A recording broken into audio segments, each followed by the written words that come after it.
Hey guys, another quick video today on automations and AI.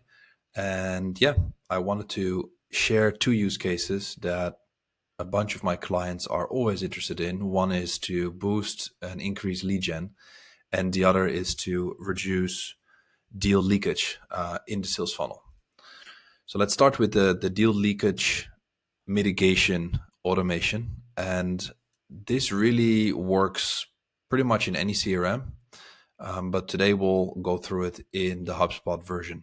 So as you can see, I've redacted a lot of information because I'm working in a live project and I don't want to disclose any of this information.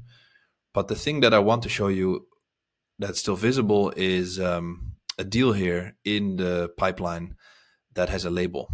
And this label has no next activity in it, which in Pipedrive is done automatically, but in HubSpot it is not for some reason. And since most of my clients work with HubSpot, this is one of the first automations we set up. What this really does is very simple. It helps the sales team focus on deals that don't have a next activity, an interaction activity planned. And that just really means it helps them to triage or focus on the deals that are either losing momentum or that need attention.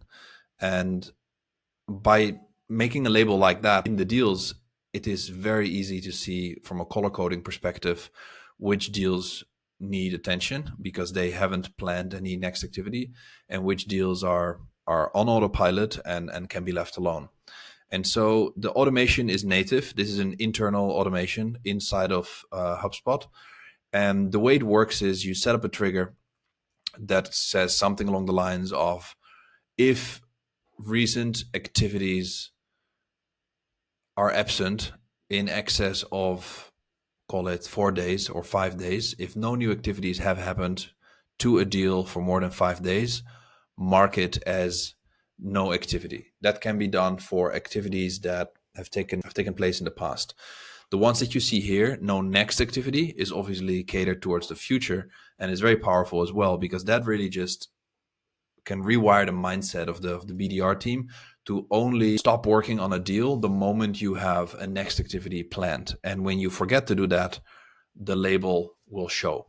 So that's the case here. And the trigger for that would be something like, if no future activities are planned, mark this deal with a red label, right? It's very, very simple, but it has a big impact because nobody can track more than 10, 15 deals by heart or by going offline and taking notes. This is just a very, very simple use case. I have no idea why HubSpot hasn't made this a native feature yet. They really should. But yeah, that's just one example of reducing a lot of deal leakage across your funnel. So let's go to the second one, which is how to increase lead gen with an automation.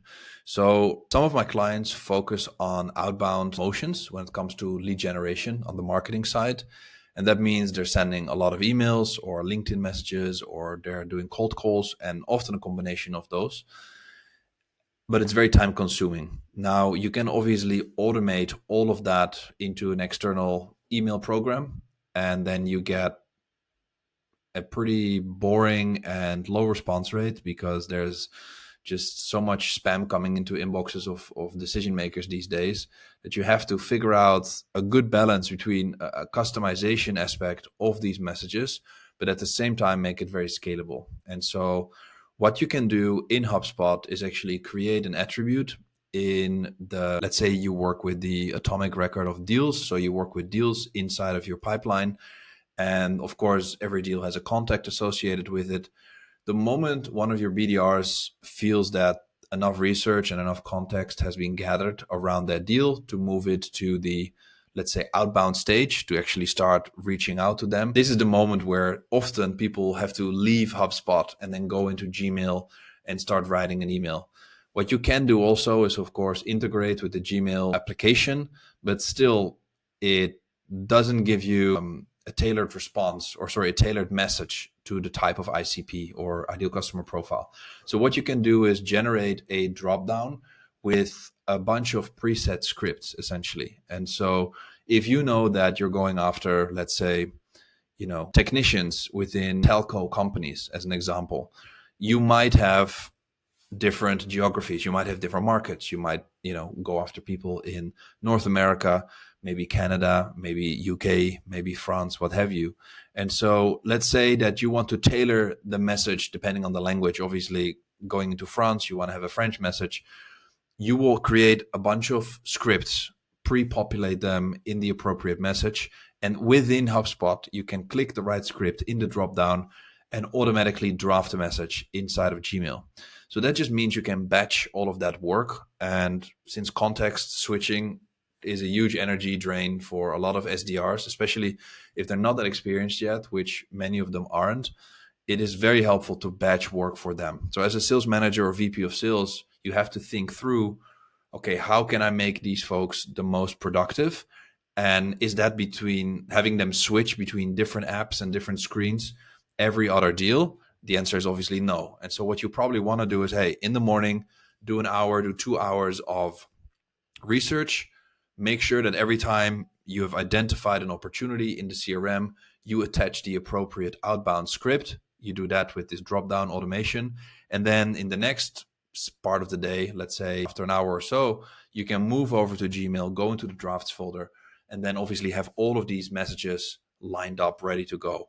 Now, the reason I usually work with a draft as opposed to just sending out directly, you can do that as well, is to just build that extra layer of security in and to give the opportunity for the BDR to tailor and customize the message a little bit more. Probably you want to add maybe an icebreaker, like the first line, add a compliment, or make sure that it really just stands out in the inbox. Because again, email marketing, especially cold outbound, is a tough game in 2024. So those are two very simple examples of automations. One is native, one is requiring an API. I can help with both. These are two very simple examples, and I'll create another video about a much more complex one.